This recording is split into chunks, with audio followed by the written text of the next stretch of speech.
Hola chicos, ¿cómo están? Espero que se encuentren en lo mejor. El día de hoy vamos a continuar con esta guía, con este pequeño curso en línea de química de los hidrocarburos, donde vamos a hablar sobre la sustitución nucleofílica de segundo orden o conocida pues de una forma más breve como SN2.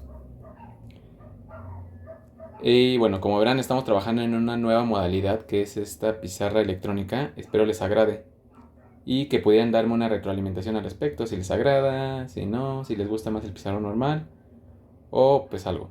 Vamos a empezar. De forma general,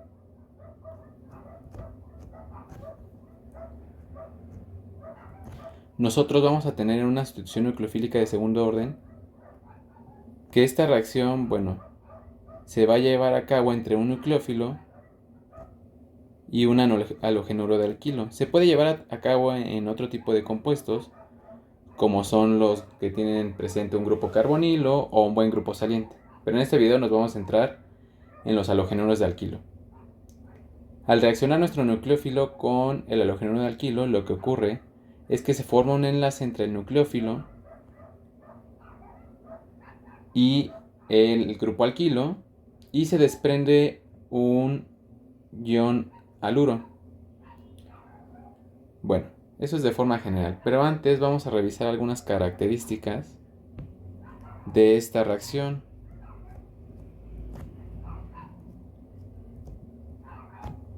Bien, entonces la primera característica que tenemos aquí es que esta reacción va a depender de la concentración de nuestro halogenuro de alquilo y de nuestro nucleófilo. Podríamos hacerlo que por eso es este 2, ¿no? De segundo orden. Pero bueno, realmente esto se refiere, o ese 2 está ahí, gracias a que en una etapa de transición durante el mecanismo de esta reacción, intervienen tanto el nucleófilo como el halógeno. Por eso es el 2, ¿no? Pero bueno, también lo podemos hacer de esta manera. Otra característica es la reactividad de los halogenuros de alquilo, siendo el más reactivo el haluro metílico, el de tipo metílico, le sigue el de tipo primario, el de tipo secundario y por último el de tipo terciario. Esto, bueno, hay que tener en cuenta que los más reactivos van a ser estos de aquí. Para esta reacción, estos son los más reactivos. Los halogenuros de tipo secundario tienen una reactividad, pues podríamos decir regular.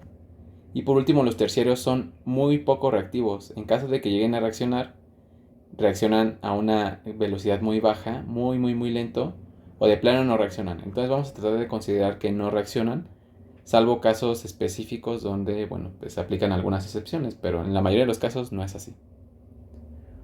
Otra característica que posee esta reacción es la inversión de la configuración. ¿A qué me refiero con esto? Cuando hablamos, bueno, de estereoquímica, con una configuración estereoquímica, ya se trate de la cis-trans o de la R y S, ¿no?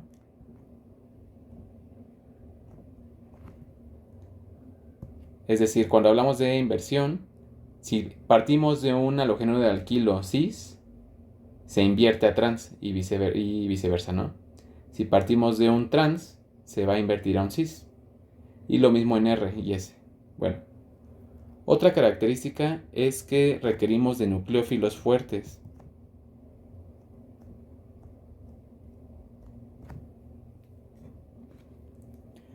Dentro de los nucleófilos fuertes nosotros vamos a tener al hidróxido de potasio,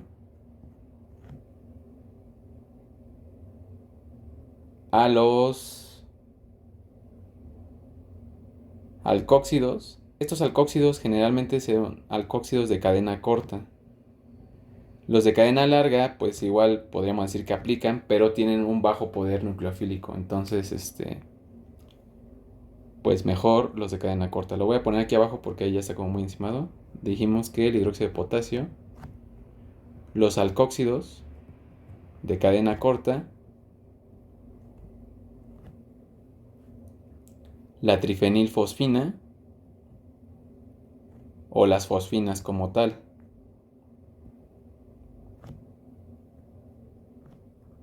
los tioles,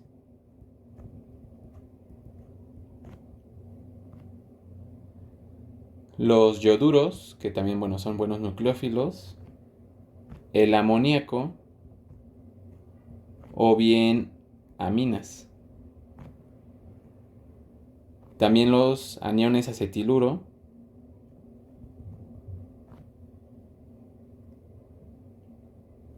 los reactivos de Grignard, que también son bastante buenos nucleófilos.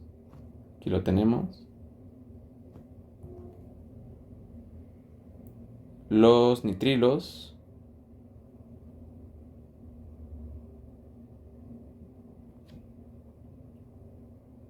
Y los alquilitios. Que aquí lo tenemos, ¿no? Un alquilitio, entre otros. Seguramente hay más, pero estos son como los más comunes. También tenemos que un factor que influye o una característica de esta reacción es que la reactividad de los halógenos va en este orden, siendo el halógeno más reactivo el yodo, seguido por el bromo, seguido por el cloro y seguido por el flúor. Aquí lo tenemos. Siendo entonces, bueno, que si quisiéramos comparar entre alguno de ellos dos, por ejemplo, si tuviéramos bromo contra flúor, veríamos según esta reactividad que el más reactivo es el bromo, ¿no? Pero bueno. Otra característica es que se favorece cuando nuestro grupo alquilo o nuestra cadena de carbonos es una cadena corta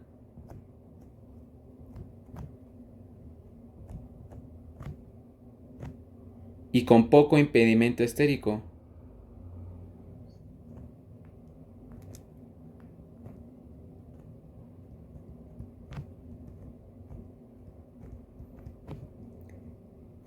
¿Eso qué quiere decir? Que bueno, si nosotros quisiéramos comparar entre dos cadenas, una por ejemplo de 3 carbonos y otra de 4, la cadena de 3 carbonos sería muchísimo más reactiva debido a este criterio, ¿no? Bueno, otro factor que influye es el tipo de disolvente. Generalmente los disolventes empleados en esta reacción son de tipo aprótico. Tenemos entre estos disolventes apróticos al DMS, que es el dimetil sulfóxido. Es un compuesto de este estilo. Dos metiles, aquí me equivoqué, unidos a un azufre, y ese azufre con doble enlace a un oxígeno. También tenemos al DMFA, que es la dimetilformamida, un compuesto con una estructura de este estilo. Aquí tenemos un carbonilo unido a un nitrógeno y ese nitrógeno unido a dos metiles. Ahí lo tenemos. También tenemos al acetonitrilo, un grupo metilo unido a un nitrilo, a un CN, y la acetona, que bueno, ya muchos lo conocemos, es un solvente bastante común, al menos pues para nuestra carrera, para la carrera de la química. Y otros solventes más comunes como son el diclorometano, el tetracloro de carbono, etc. Bueno, vamos a avanzar ahora a algún ejemplo aquí, rápidamente, para observar el mecanismo.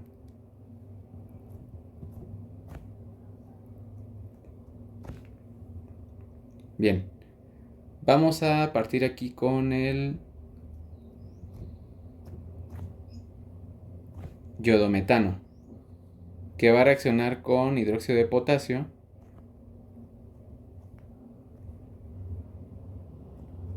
bajo la vía SN2.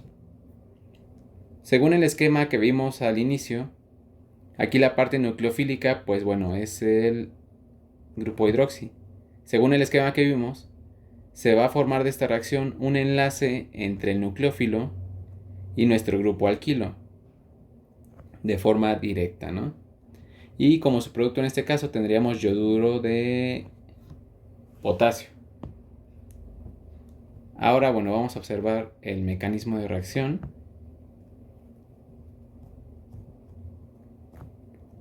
En nuestro mecanismo de reacción vamos a tener que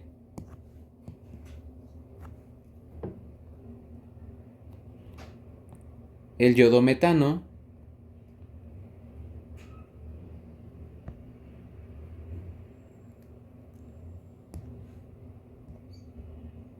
va a tomar pues ciertas cargas debido a la presencia del halógeno. El halógeno, al ser más electronegativo, va a tomar una carga parcial negativa y el metilo una carga parcial positiva. Por este otro lado vamos a tener al hidróxido de potasio, donde el grupo hidroxi pues va a tener una carga negativa. Lo que va a ocurrir aquí es que lo negativo con lo positivo se atraen, pero esto va a tener una implicación estereoquímica. Nuestro nucleófilo lo que va a hacer es que va a atacar a la molécula por la parte contraria o la parte posterior, parte contraria a donde se ubique el halógeno, que en este caso es el yodo. Entonces nuestro grupo OH entra por la parte posterior y saca al yodo. Pero este paso va a ocurrir en una etapa de transición. En esta etapa de transición, nosotros tenemos que el grupo OH empieza a formar un nuevo enlace con el carbono del metil. ¿Y qué pasa con el yodo? Que su enlace se va rompiendo. Por eso es que ambos lo representamos con una línea punteada. Como que siguen presentes, pero no están por completo. Aquí lo tenemos, etapa de transición. De esta etapa de transición, pues vamos a obtener lo siguiente. El grupo OH está sacando al yoduro, entonces va a quedar de esta manera. Y ese yoduro negativo se va a enlazar al potasio positivo. Recuerden, positivo con negativo se atraen para formarnos yoduro de potasio. Otro ejemplo que vamos a, y ya aquí lo tenemos, ¿no? Otro ejemplo que vamos a revisar es respecto a la inversión de la configuración. En esta inversión de la configuración, pues vamos a ver cómo ocurre. Para este ejemplo, nosotros vamos a tener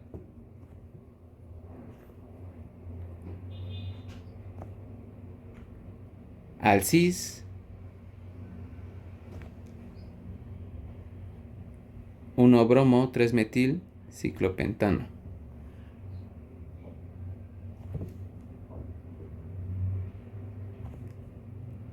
Algo así. Aquí tenemos un hidrógeno, el bromo, hidrógeno y bromo. Vemos aquí que tenemos el halogeno de alquilo y el metil.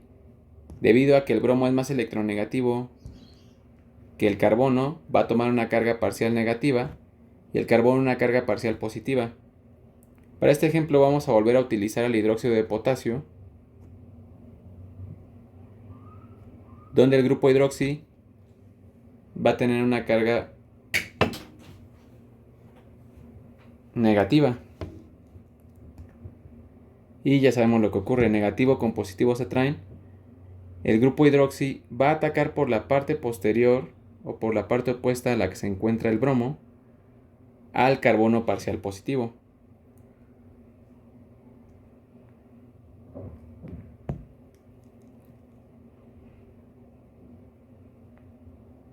Entonces, al hacerlo, desplaza al bromo con todo y el par de electrones.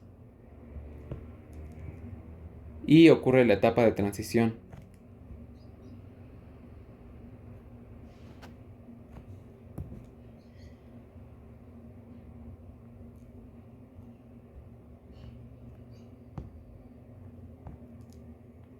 Aquí la etapa de transición, donde el enlace entre el carbono y el bromo empieza a romperse y se empieza a formar el enlace entre el grupo OH y el carbono. Entonces aquí tenemos la etapa de transición que vamos a indicar encerrada en un corchete.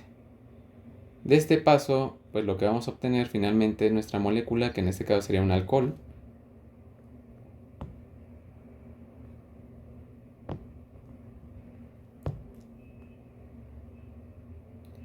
Pero ¿qué pasa estereoquímicamente? Pues que, bueno, originalmente el bromo estaba en la parte inferior de la molécula. Tanto el grupo metilo como el bromo estaban en la parte inferior. Pero ahora ¿qué pasa? Como el grupo OH atacó por la parte opuesta, ahora el grupo OH se va a encontrar en la parte superior, desplazando al hidrógeno que solía estar ahí a la parte inferior, obteniendo como resultado al trans 3-metil ciclopentanol, siendo que teníamos al cis 1-bromo 3-metil ciclopentano.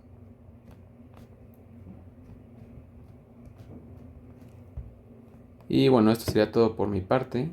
Espero que les haya agradado, sus comentarios, que se suscriban, lo compartan con sus amiguitos y todo eso. Nos vemos en el siguiente video. Hasta luego.